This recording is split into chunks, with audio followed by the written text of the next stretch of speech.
So let's start with the Jio's and Bharti Airtel's satellite internet service. Satellite internet service is finally here. It's become a reality. They've got the licenses. So they've got the license, yes, they haven't yet got the spectrum allocation. And that is pending right now at the end of TRAI, because TRAI has not yet been able to get a new chairman, and that vacancy has been pending for a while. But finally, the government has given a go-ahead, a license, and there are two licenses involved here. They already have the first one. The second one is specifically an ISP license, which is an internet service provider license, specifically linked to using VSAT and other technologies to be able to transmit data to and from satellites, and thereby using satellites to actually be able to transmit internet and high-speed data connectivity to remote locations within the country. Does this mean internet access everywhere at all time? So I think there is still a lot of clarity awaited, Shweta. What this definitely means is that as service providers, they can now, both Jio as well as Airtel, Jio using the Jio Space Fiber and Airtel using the Airtel OneWeb, can actually go ahead and start offering these services as soon as they have access to spectrum. Okay. Right. Until they have access to spectrum, obviously this is a bit of a challenge. They can't commercially roll it out despite the license. But what this entails is that now whatever you want to do, let's say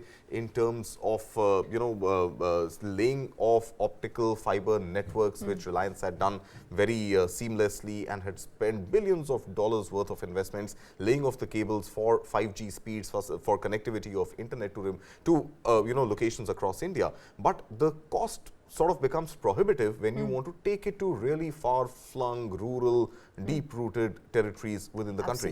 What satellite internet does primarily is, again, this whole vision of the Ambani family, of Mukesh Ambani as well as now the sons, really pushing the envelope when it comes to connectivity for all, making India 2G mukt, all of that. So all that ties in well together, because now using satellite connectivity, you can throw internet, beam internet, 5G speed, broadband type internet to these far-flung areas, and you don't have to lay those cables and spend on that infrastructure. So no more digging the ground. No more digging the ground, no more, multiple reams and reams of cables being dug and spread across the length and breadth of the country.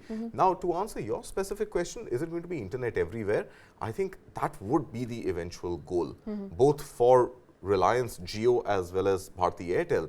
I think the eventual goal would be like when you go to the US, you go to Singapore, you go to UK, any of these more developed countries, you actually have internet pretty much on the tap everywhere you go. You just need to latch onto that city's internet. So I think the eventual goal will be to get there.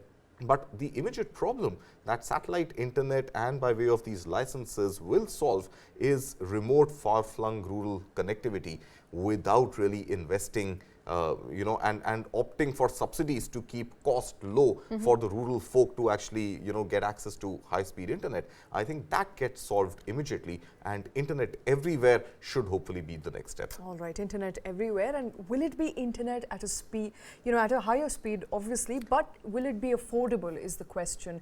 At least imminently, let's say within next year, if satellite internet gets rolled out, will it be affordable? So I think the whole push for satellite-based internet for rural connectivity and far-flung remote connectivity is to keep it affordable. Okay. Because if you were to lay the traditional OFN cables across the length and breadth of the country, which you've done already, and the private sector has done that tremendously, but then to lay that sort of infrastructure to reach the far-flung areas, you would require the government's support, you would require subsidies to keep the cost affordable, for the far-flung areas. But with satellite connectivity, I think that has been the real push, that you can keep cost low and you can make internet available pretty much in every corner of the country. Now, obviously, there is great deal of competition also, which is likely to come in this space, which will keep the costs under pressure. And competitive. And competitive. So you have the Jio, you have the Airtel, and you also have Starlink. You have Starlink and you also have Amazon now coming into the fray.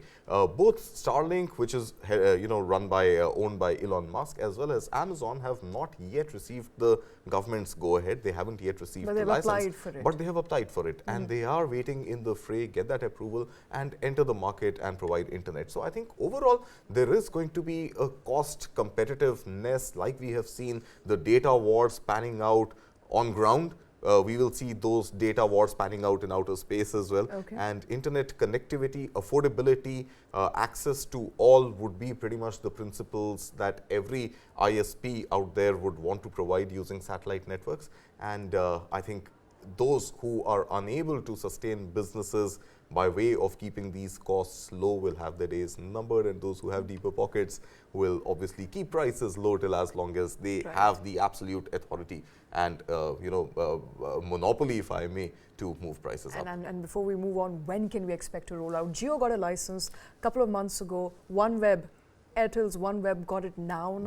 That's right. When can we expect to roll out? I think it's all right now dependent on spectrum allocation and spectrum auctions, as we've seen decades ago, and a continuing story. I think more than time, Shweta, it's also a function of a lot of legalities, a lot of clearances, a lot of auction bidding, etc. So I think the spectrum allocation is something which is the single key determinant right now in being able to guess or not guess a timeline. So I think maybe we should definitely expect it should come through soon after the new TRAI chairman comes to office and the process gets kick-started.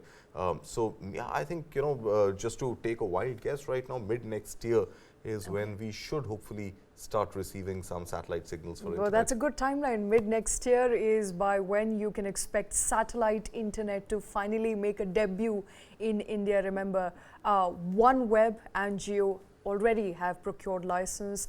We are given to understand Amazon and Starlink are also ready with their application and could be given a license anytime now. So more competition heating up in the internet space.